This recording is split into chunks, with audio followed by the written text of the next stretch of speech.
이렇게 뜻깊은 자리에서 발표를 할 수 있는 기회를 얻게 돼서 굉장히 영광스럽습니다. 더욱이 제가 이렇게 연구하는 분들의 유족분들을 모시고 이렇게 발표를 할 수 있게 돼서 더더욱 뜻깊게 생각을 합니다. 예, 그럼 지금부터 3.1 민족 독립운동가 한익원, 나창원, 이의경의 생애와 활동에 대해서 발표하도록 하겠습니다. 우선 본격적으로 이 세 분의 활동을 짚어보기에 앞서서 이 경성의학 전문학교의 역사성에 대해서 살펴보고자 합니다. 저는 사실 이게 굉장히 중요한 부분이라고 생각을 하는데요.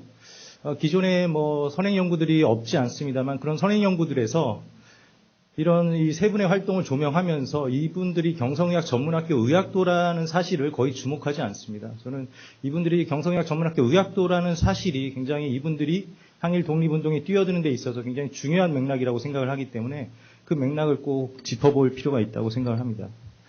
앞서 황성익 교수님께서 말씀해 주셨듯이 조선은 자주적 근대의료 수용의 흐름이 존재했고 그에 대한 결실을 상당히 맺고 있는 그런 상황이었습니다. 대표적으로 이제 지석영을 필두로 한 우두법 수용의 과정이 있었고요.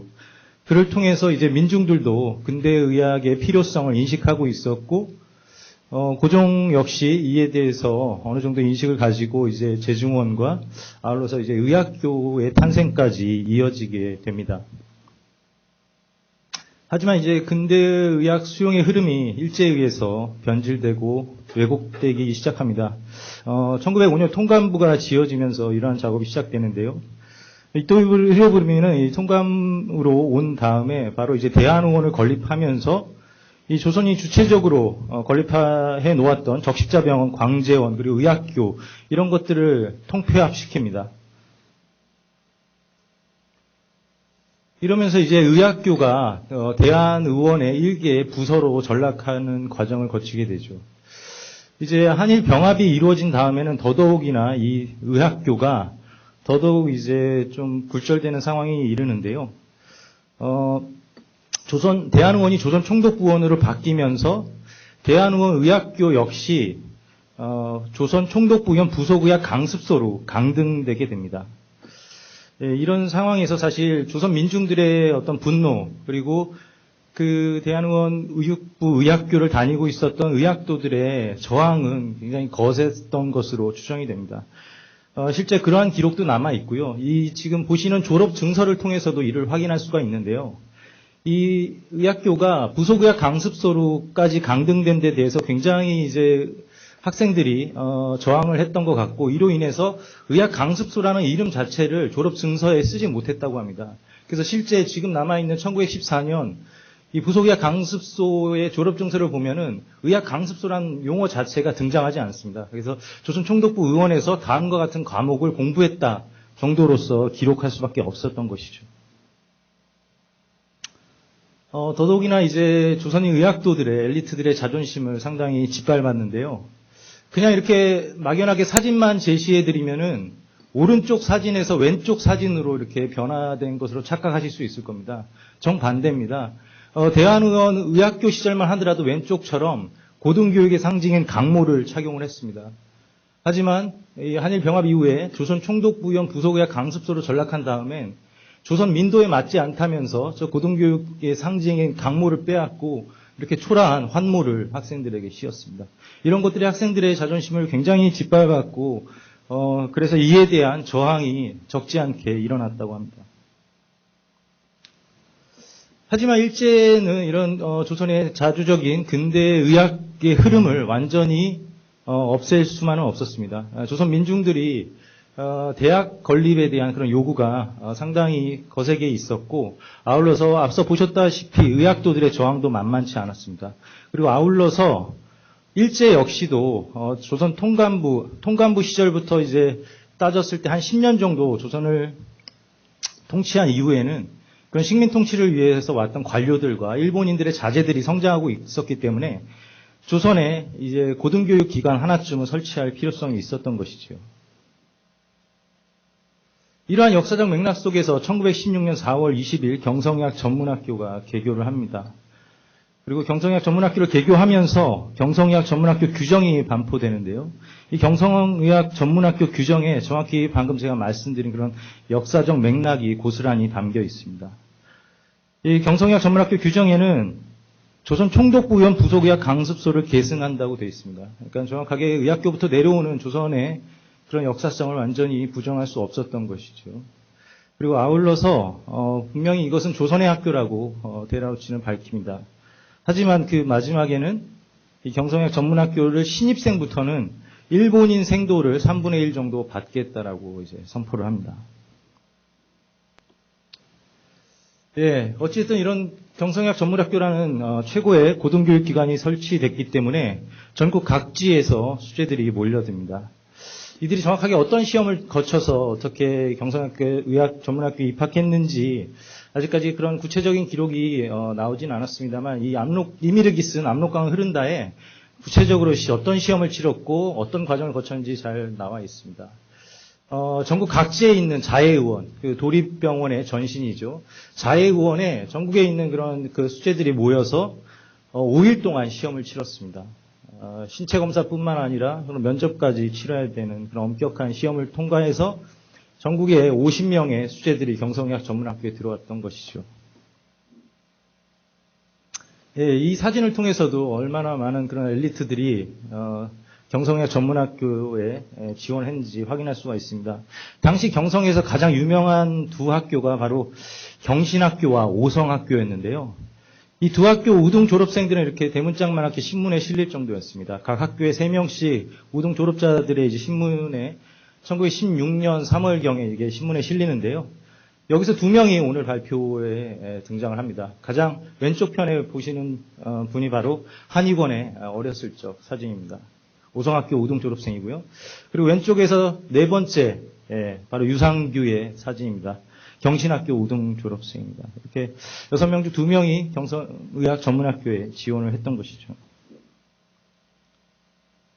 하지만 이 일제는 경성의학 전문학교 학생들의 그런 위상을 완전히 올곧게 세워주지 않았습니다. 이번에도 역시 강모를 통해서 이러한 분노가 분출되는데요.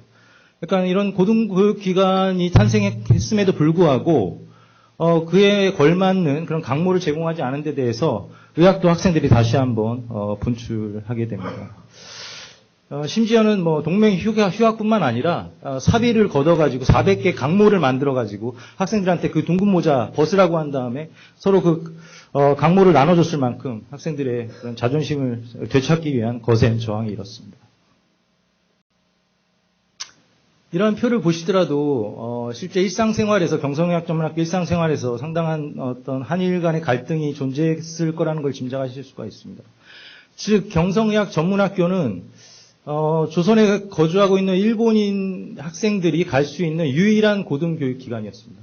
대다수는 일본 본토로 진출했겠죠. 그럼에도 불구하고 일본의 어떤 젊은이들을 남겨둘 필요가 있었기 때문에 경성의학 전문학교를 만들었을 텐데요. 그럼에도 불구하고 이제 사실 입학 정원이 25명, 조선인은 50명. 그러니까 사실 2대1이라는 것을 당시 인구 비례로 따지면은 일본인에게 굉장한 혜택이었습니다. 그리고 대다수가 이제 본토로 진출하는 상황에서 1917년도에 그 일본인들에게 입학 요강 설명하는 것을 보면 경성에 거주하고 있으면 웬만하면 이렇게 받아주겠다라는 식의 뉘앙스를 띠고 있습니다. 그러니까 치열한 경쟁을 통해서 조선인 의학도들은 50명 겨우 들어오는데 일본인들은 이렇게 널널한 상황 속에서 경성의학 전문학교에 들어왔던 것이죠. 그런 같은 유일한 그러니까 한일 공학이 이루어지는 유일한 고등교육기관이었기 때문에 당시 조선인 엘리트들이 그런 일본인 학생들을 보면서 어떠한 그런 모욕감을 느꼈을지 한번 생각해 보실 필요가 있을 것 같습니다. 1918년도부터는 아예 이런 것들이 구조화된 그런 차별로 나타납니다. 일본인 학생들 같은 경우에 5년제 중학교를 졸업해서 경성의학 전문학교에 입학했고 조선인 의학도들 같은 경우에는 4년제 고등보통학교를 졸업하고 입학을 했거든요. 사실 이건 일제가 그렇게 차별화시킨 학제였는데 이것을 빌미로 일제는 일본인 그 학생들에게는 특별과를 편제시킵니다. 그리고 특별과를 편제시키고 졸업한 이후에는 일본 전역, 제국 전역에서 의사활동을 할 수 있는 면허를 부여합니다. 하지만 조선인 학생들에게는 본과로 편제시키고 같은 반에 존재함에도 불구하고 본과로 편제시키고 이 본과를 졸업한 학생들에게는 조선에서만 의사활동을 할 수 있는 그런 국한된 면허증을 부여했습니다. 이런 것들이 굉장히 조선의 의학도들의 분노를 자아냈을 것이고 자연스럽게 항일 민족 의식을 배태시켰을 것입니다. 실제 3.1운동에 참여했던 백인제의 신문조서를 보시면은 무엇이 그렇게 분노스러워서 3.1운동에 참여했는가 묻는 일본 경찰의 질문에 교육의 점에 관하여 일본인이 받는 교육과 조선 사람이 받는 교육이 다르므로 같은 교육을 받을 수 있게 해달라 이런 발언을 하고 있습니다. 예, 앞서 황상익 교수님 발표에서도 나왔습니다만 이러한 어떤 그 상황들 속에서 경성의학 전문학교 학생들이 대거 3.1운동에 참가했습니다. 실제 가장 많은 학생들이 참여했고 가장 많은 학생들이 구금됐습니다. 그리고 아울러서 이 1919년 연말경에는 학교에서 아마 자체적으로 단속하고 조사한 결과 상당히 많은 학생들이 퇴학을 당했습니다. 그래서 80명에 이르는 학생들이 퇴학을 당할 정도였습니다. 이제 이 중에서 그 중심에 섰었던 한의권에 대해서 좀 더 자세히 살펴보겠습니다. 잘 알려져 있다시피 3.1운동은 종교계와 학생계가 주도를 했습니다. 그 중에서도 학생계가 없었다라면 사실 그 정도의 거족적 항일운동이 되지 못했을 것입니다. 그 학생계를 이끌었던 그 핵심에 있었던 단체가 바로 학생단입니다. 이 학생단은 다시 구체적으로 나뉘면 YMCA 학생 모임과 서북 학생 친목회로 주축이 이루어졌는데요. 이 두 주축에서 모두 간부 활동을 했던 사람이 바로 한의권입니다. 실제 이 신문조서나 이런 일제 자료에서 등장하는 1월 말부터 진행된 학생 모임, 학생들의 논의를 살펴보면은 거의 대부분의 논의에서 한의권을 주도로 이루어지고 실제 각 학교 학생 대표들을 선정하는 데 있어서도 한의권이 가장 주된 역할을 했고 실제 그들을 설득하는 과정을 거쳤습니다. 예, 한의권은 이렇게 학생들의 전체 조직을 아우르는 데 있어서도 가장 주된 역할을 했습니다만 경성의학 전문학교 학생들이 3.1운동에 참여하는 데 있어서도 가장 주된 역할을 했습니다. 그래서 이제 경성의학 전문학교 학생들의 신문조서를 살펴보면은 대다수 학생들이 한의권으로부터 설득을 받았다. 심지어는 화장실까지 쫓아와서 한의권이 날 설득했다. 그리고 또 아이러니하게도 아까 특별과 본과 이렇게 분리 수업을 하는데 오히려 그렇게 분반 수업을 할 때 한의권이 조선인 학생만 남아있을 때 일장 연설을 하면서 우리가 왜 독립운동에 참여해야 되는가 이렇게 적극적인 설파를 하는 것을 확인할 수가 있습니다. 예, 나창원은 이보다는 조금 늦게 학생단 모임에 결합을 합니다. 나창원은 그러니까 우연치 않게 그 3.1운동의 불씨가 되었던 28 독립선언이 꾸려지는 그 시점 12월 말부터 2월 초까지 정확하게 동경에 있었습니다. 그 동경에서 유학생들이 28 독립선언을 준비하는 그 과정을 고스란히 간접적으로 경험했을 것으로 추정이 됩니다. 그리고 그러한 경험을 확인할 수 있는 것이 나창원이 2월 초에 일본에서 돌아온 이후에 학생들에게 일본에서 이런 움직임이 있는데 우리 조선에서도 어떠한 움직임을 우리가 만들어야 되지 않겠느냐 이런 이제 소리를 주장을 하고 다니는 것들이 신문조서에서 발견이 됩니다. 그리고 실제 2월 말경에는 한의권과 함께 학생단을 꾸려서 3.1운동 참가에 수많은 학생들을 독려합니다. 앞선 이 두 사람에 비해서는 이미륵은 상당히 그러니까 내성적인 성격이었던 것 같아요. 그래서 이 압록강은 흐른다를 통해서 간접적으로 이미륵의 3.1운동 참여를 확인할 수가 있습니다. 실제 여기 구체적으로 이제 학생들의 그런 행로가 나오는데요. 지금까지 알려진 그런 3.1운동의 그 행로와 거의 일치하는 것으로 보아서 역시 이미륵 역시도 3월 1일 날 3.1운동에 참여했던 것으로 보여집니다. 어떻게 보면 이제 3월 2일 이후의 활동이 어떻게 보면 더 중요하다고 할 수 있습니다. 이제 일제 압박이 들어오고 학교 차원에서도 대대적인 단속이 들어가는데 이런 것들을 극복하고 본격적인 이제 항일 독립운동을 계속 지속해 나간다는 것이 쉽지는 않았겠죠. 한의권은 3.1운동도 주도했습니다만 3월 5일 날 학생 주도의 남대문 시위도 이끌었습니다. 한의권은 이제 3.1운동을 준비하면서도 한 번의 시위로는 안 된다라고 계속해서 주장을 합니다. 2차, 3차 시위가 필요하고 내가 잡혀가면 네가 2차 시위를 주도하고 누가 잡혀가면 누가 3차 시위를 해야 된다. 이런 식의 이제 조직적인 그런 3.1운동을 계획을 꾸렸는데요. 실제 한의권은 3월 5일 날 자신의 의지를 펴서 학생 주도의 남대문 시위를 이끌었습니다. 그리고 이때 뿌려진 동포여 일어나라는 경문이 있는데요. 이 경문도 한의건이 작성한 것으로 알려져 있습니다. 안타깝게 나창원은 3월 2일 바로 다음날 아침 경찰에 붙잡힙니다. 그리고 서대문 형무소에 결국 이제 갇히게 되는데요. 거기서 정확하게는 모르겠습니다만 뭐 고문 때문에 그런 것인지 아니면 다른 병 때문에 그런 것인지 모르겠습니다만 병보석으로 세브란스 병원에 입원하게 됩니다. 그리고 세브란스 병원에 입원 치료 중에 탈주를 하게 되고 탈주 이후에 뭐 다르게 집으로 돌아간 것이 아니라 조선민족대동단, 대한민국 청년외교단, 대한독립애국단과 같은 3.1운동 이후에 결성된 대표적인 비밀결사 조직에 다 가담하게 됩니다.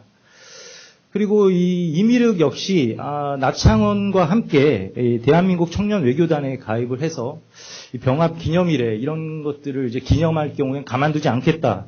이런 국치기념 경고문 등을 배포하는 등 활발한 활동을 국내에서 이어갑니다. 이 세 사람은 이제 결국 이제 상해에서 다시 만나게 되는데요. 당시 이제 내노라는 독립운동가들이 전부 다 상해로 모이고 있는 상황에서 이 세 사람 역시 조표오는 일경의 포위망을 피해서 아마 향했던 곳은 상해였을 것입니다. 가장 먼저 상해에 도착한 사람은 한의건입니다. 가장 주동자였기 때문에 일제가 가장 주목하고 있었을 것이고 그렇기 때문에 가장 빨리 피신할 수밖에 없었겠죠. 3월 5일 학생시위까지 성공시킨 한의건은 일제의 포위망을 뚫고 3월 말에 상해로 건너갑니다. 그리고 대한민국 4월 11일 대한민국 임시정부가 탄생하는 그 순간에 한의건은 함께했습니다. 그리고 아까 뭐 잠깐 언급이 됐습니다만 이광수가 남긴 그 4월 10일 그리고 4월 11일 그날의 기록에 한의건 열혈 청년의 그런 울부짖음이 자세히 기록이 돼 있습니다. 그러니까 당시에 뭐 초기부터 상당히 의견들이 갈렸던 것 같아요. 그런 것들을 이제 한의건이 참지 못하고 문을 걸어 잠그고 조선 민중들이 당신들만 보고 있는데 어떻게 이 회의장을 빠져나갈 수 있냐. 절대 못 나간다. 이렇게 이제 울음으로 호소를 했던 것이죠. 이런 이제 감동적인 연설에 이제 독립운동가들이 끝까지 자리를 앉아서 밤을 새워가면서 대한민국 임시정부를 탄생시켰던 것입니다. 나창원은 상당히 이보다는 늦게까지 국내에서 활동을 펼쳤습니다. 11월 말까지 국내에서 이러저러한 시위를 주동하면서 활동을 펼친 것으로 추정이 되고요. 하지만 이제 나창원 같은 경우에는 이제 상해 임시정부로 이제 결국 11월 말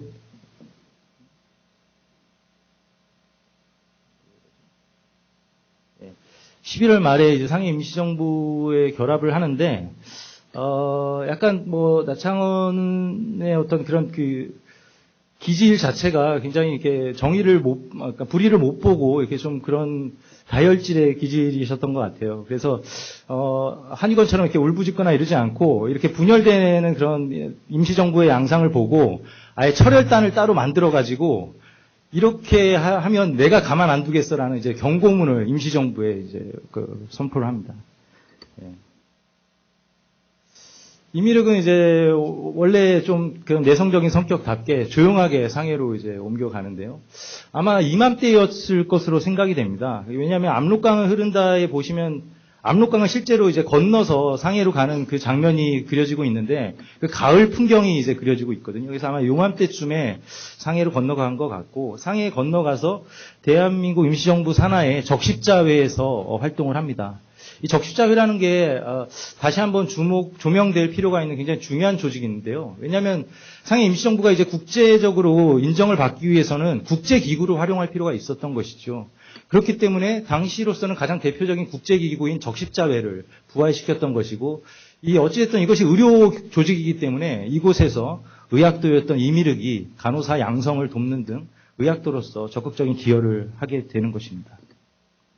예, 맨 왼쪽 위에 보시면 이제 앳된 얼굴에 이미륵을 확인할 수가 있어요.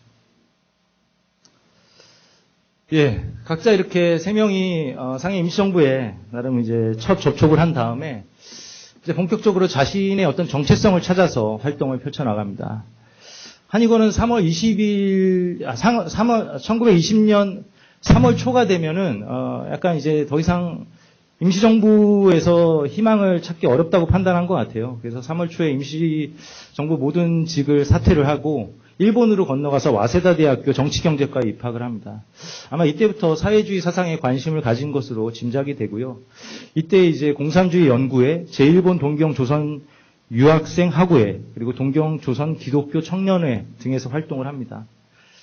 확실히 한의권은 이론가 그리고 언변 이런 선전선동에 굉장히 강했던 것 같습니다. 그리고 일본에서 공부를 하면서도 이 방학 때 조선에 와서 순회 강연단에 참가해서 굉장히 적극적인 활동을 펼칩니다. 그리고 1923년 관동 대지진이 발생했을 때는 직접 현장에 가서 조선인 학살 피해 현황을 조사를 하고 이를 알리는 데 적극적인 노력을 했습니다. 1924년도에는 이제 와세다 대학을 졸업을 하고 조선으로 귀국해서 본격적인 이제 이론가로서 활동을 펼칩니다. 그리고 1927년 무렵에는 그런 어떤 이 합법 비합법 공간에서 지도자로서의 반열에 명확하게 오르는데요. 동아일보에서 정치부장 자리를 맡았고요. 비합법 공간인 조선공산당에서는 중앙집행위원으로서 선전부를 이끌었습니다. 이렇게 합법 비합법 공간에서 조선 민중들의 대변자로서 역할을 했던 것이죠. 하지만 1928년경에 이르면 이제 일제가 조선공산당을 대대적으로 탄압하기 시작합니다. 한의권은 이를 피해서 결국 중국으로 망명을 했고, 중국에서는 이제 이철부라는 이름을 사용하면서 중국 공산당에서 본격적인 사회주의 이론가로서 활약을 합니다. 이 투철한 이런 이론 때문에 중국 공산당에서 또 나름대로의 이제 부침을 겪었습니다만 결국은 이제 이러한 이론, 한의권의 이론이 입증을 받고 나중에 명예 회복을 하게 되죠. 나창원 같은 경우에는 가장 거칠게 상해 임시정부와 부딪혔습니다만 초기에 그런 어떤 불협화음을 극복을 하고 가장 나중에는 오히려 동기 동창들이 상해 임시정부를 떠나는 와중에서도 끝까지 임시정부를 지키고 임시정부를 더 강하게 만드는데 혁혁한 기여를 했습니다. 김구와 함께 한국노병회를 이끌었고 안창호와 함께 흥사단에서도 활동을 했습니다. 그리고 임시의정원에 참가해서 이승만 탄핵 심판위원장으로서 활동을 했습니다. 하지만 결국 이 나창원의 핵심 노선은 역시 의열투쟁이었습니다. 그래서 이런 철혈단의 정신을 승화시켜서 1925년부터는 임시정부의 경찰이죠. 이 경무국장을 맡았고 별도로 이제 병인의용대를 만들어서 이 신문을 보시는 바와 같이 일본 총영사관 폭파 의거를 일으킬 만큼 그런 의열투쟁에 앞장섰습니다. 하지만 흥미롭게도 이 나창원 같은 경우에는 의열투쟁을 앞장서면서도 의사로서의 그런 정체성을 굉장히 확고하게 가지고 있었습니다. 그래서 상해에서 이렇게 세웅 의원이라는 자신의 의원을 개설을 해서 이렇게 진료 활동도 한 것이 기록에 나타나는데요. 왼쪽에 보시는 것이 중국인들이 보는 신보에 나온 이 세웅 의원 광고입니다.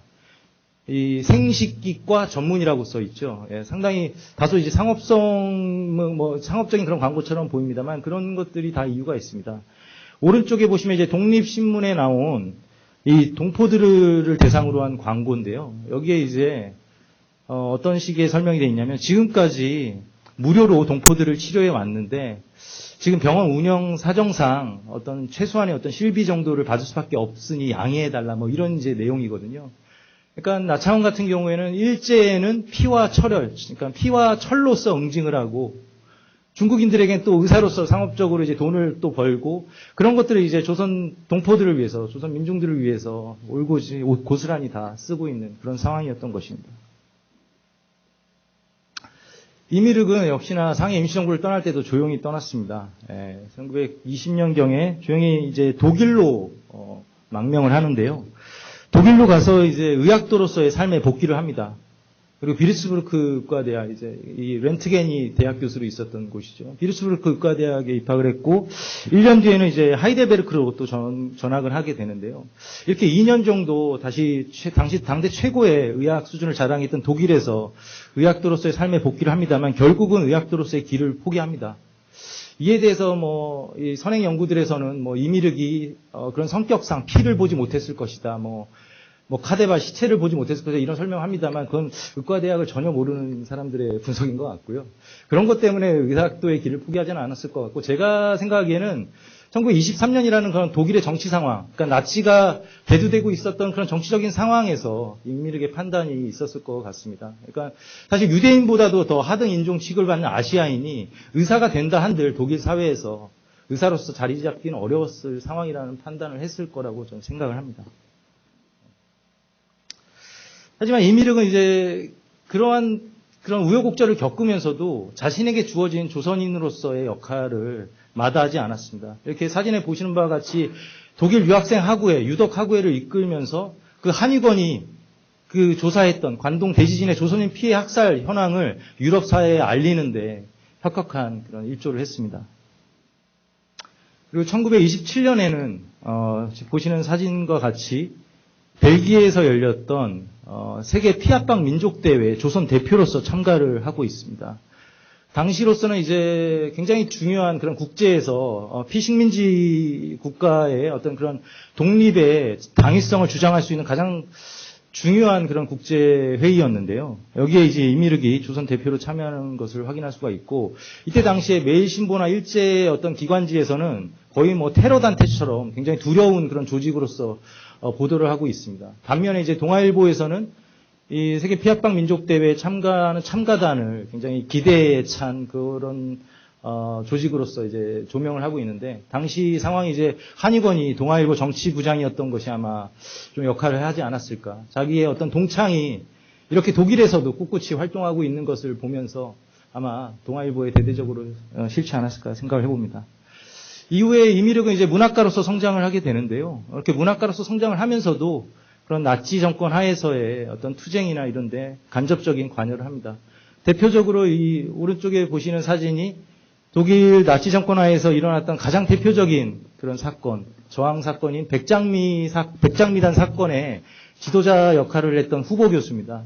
후보 교수는 결국 사형을 당하는데요. 후보 교수가 이 백장미단 사건을 꾸리면서도 임미륵과 적지 않은 논의를 거쳤다라고 하고요. 그리고 이 백장미단 사건에서 사형당한 후보 교수의 딸이 이 한국 언론과 인터뷰한 걸 제가 본 적이 있는데, 후보 교수의 딸이 뭐 어떻게 바로 기억을 하냐면은, 당시 후보 교수가 처형당한 다음에 아무도 이 자신의 집에 찾아오지 못했고 않았다 그래요. 왜냐하면 연관되면 또 나치에 끌려가니까. 근데 단 한 사람만이 자기를 찾아왔고 자기의 먹을 걸 나눠줬다. 그 단 한 사람이 바로 임미륵이다. 이렇게 증언을 하더라고요. 네. 한의건 나창원 임미륵의 생애 마지막 모습입니다. 한의건은 중국 공산당에서 이젠 그 지역 당대표로 선출된 만큼 위상이 결국 올랐습니다. 하지만 안타깝게도 그런 당대표 대회에 참가하는 그 해에 장티푸스에 걸려서 1937년 7월 10일 41년의 생을 마감합니다. 하지만 이게 그 이철부의 그 한의건의 그런 이론들, 이런 것들이 이제 결국은 중국 공산당에서 인정을 받아서 나중에는 철부 노선이 옳았다라는 것을 또 인정을 받고 1945년도에는 그의 묘에 추모비까지 세워집니다.